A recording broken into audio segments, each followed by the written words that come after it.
Kasi binabahan ko siya ng lino tsaka ng anay.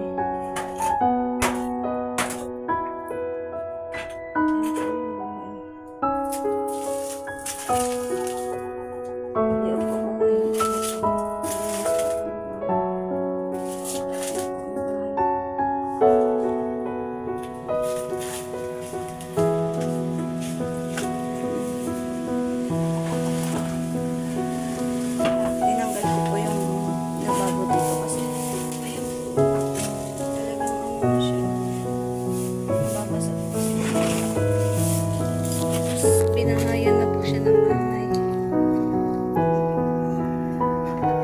Binahayan na po siya ng anay. Alin?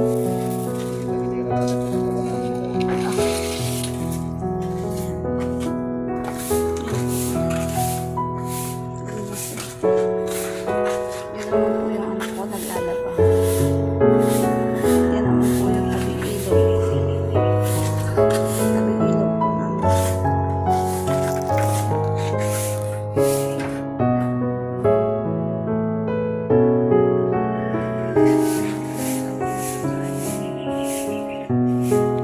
Yan po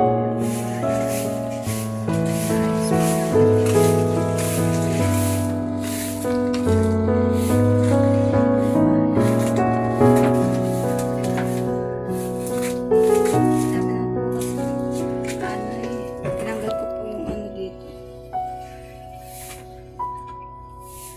Dahil na pong nababasa pa po siya ng ulan. Kaya rumupok pa po siya. Ganyan na po siya. So lalagyan mo po yan. Yan po yung anak ko. Masipag na naglalagay. Yan po yung ilog. Yan po yung ilog.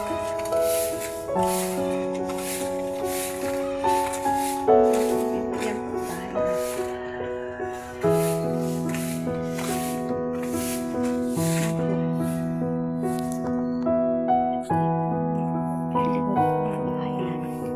Naayos po namin ang asawa. Kasi ang dami na po. Yung bahay na. Yan. Yan po yung tsura. Yan po yung asawa.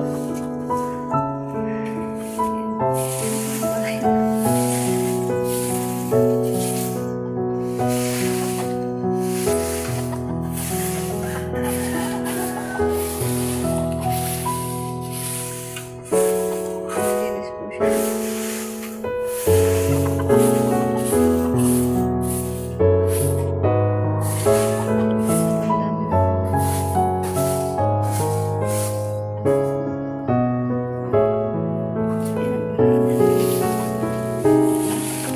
Sa itsura ko lang po ito, akala niyo, hindi po ako mahirap. Hindi po ako naghihirap. Akala niyo, may kaya ko, pero wala. Kaya po ako kayo. Ayan, yung pong bahay namin. Yung pong asawa.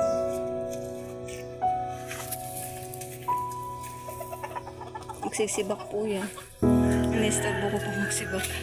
Mag-ayos muna po kami ng bahay.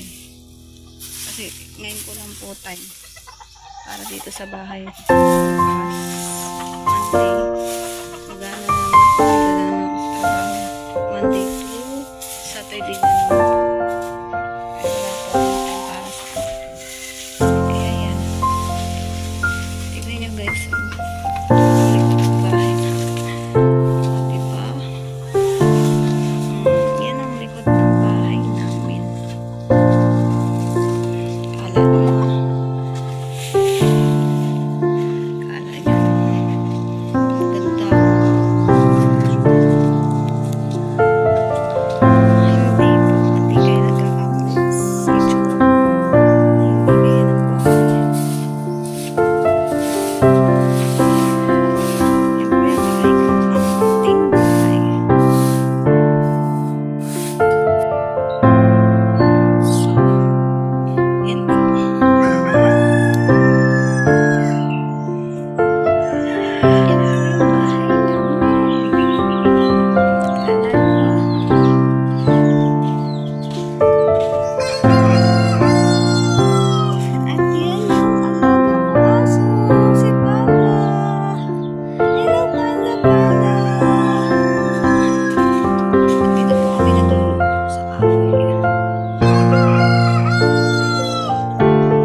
naman yung aking kapatid na maganda.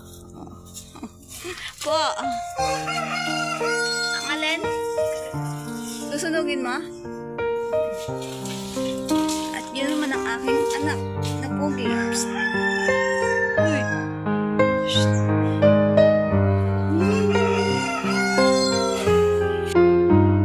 Yan ang buong bahay natin.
Pinalambot po yan. Naku, sobra. Pero kasi ito, mga abutin na ilang oras po.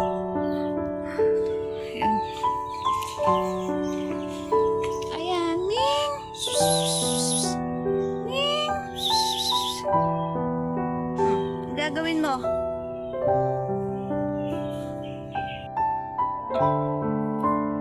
At magsisiga po ang aking asawa. Ayan.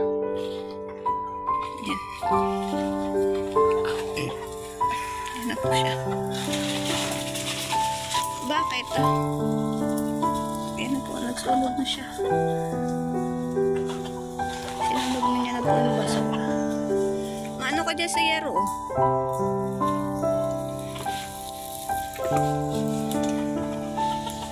Bago mo iwanan yan, tignan mo ako yan. Akin na posporo.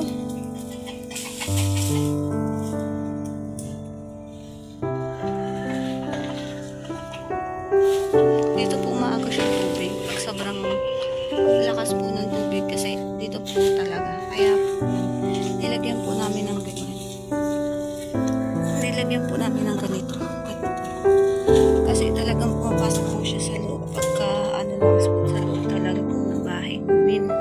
Kaya syempre sa talagang pinaglaanan po namin ng budget kasi nahihirapan po kami pag umuulan eh. Sobrang hirap. Halos sa lahat, doon na po sa loob namin umaagos yung tubig. Kaya yan, sabi ni dati ko siya kasama ko natin yung po yan. Pero pagka ano yan, umaagos po siya rito, yan, pag ganyan po siya, dito naman po siya bumababa. Ganun din po, aagos din po sa loob ng bahay namin.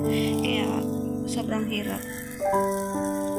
Kaya pag umuulan, sakripisyo po talaga. Sobrang hirap po talaga. Kaya buti naman, tumigil-tigil na yung ulan. Tapos pag minsan yung tubig sa ilog, umaapaw din. Yun ang pinangangambahan po namin. Sobrang hirap. Yan po naman yung alayan. At ito naman po, yung mga alaga namin baboy. Oink, oink, oink. Oink. Mga busog na kayo. Yan. Porket busog na kayo, tahimik na kayo.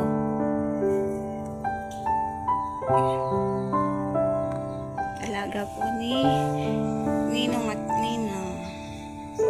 Lalaki na po nila. magdadalawang buwan na po sila ngayong August 21. Iwawalay na po sila. Tapos ito po, yun po, sobrang dami ng kahoy.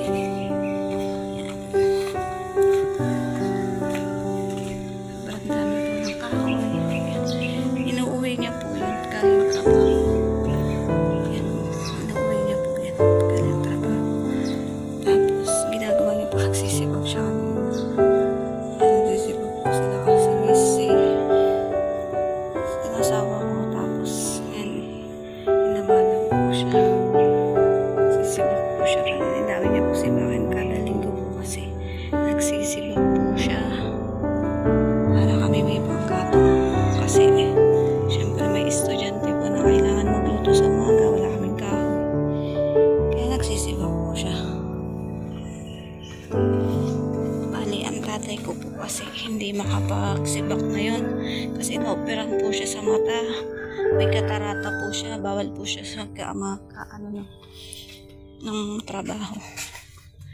Kaya yun, yung pagkalinggo, yan, linis ng bahay, sibak-sibak.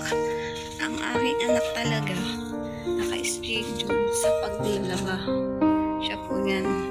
Tapos mamaya, alis na naman po siya, magpa-practice daw. Paalam siya. Yan po yung ilog.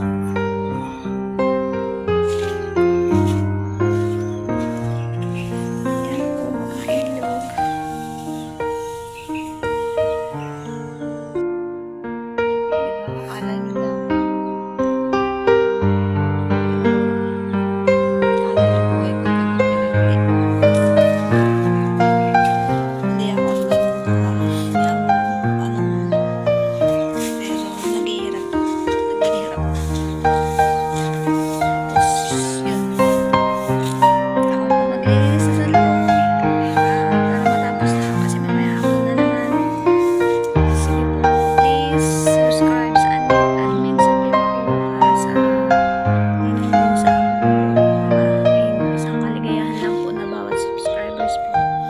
Please subscribe po. Thank you po. God bless po sa inyong lahat.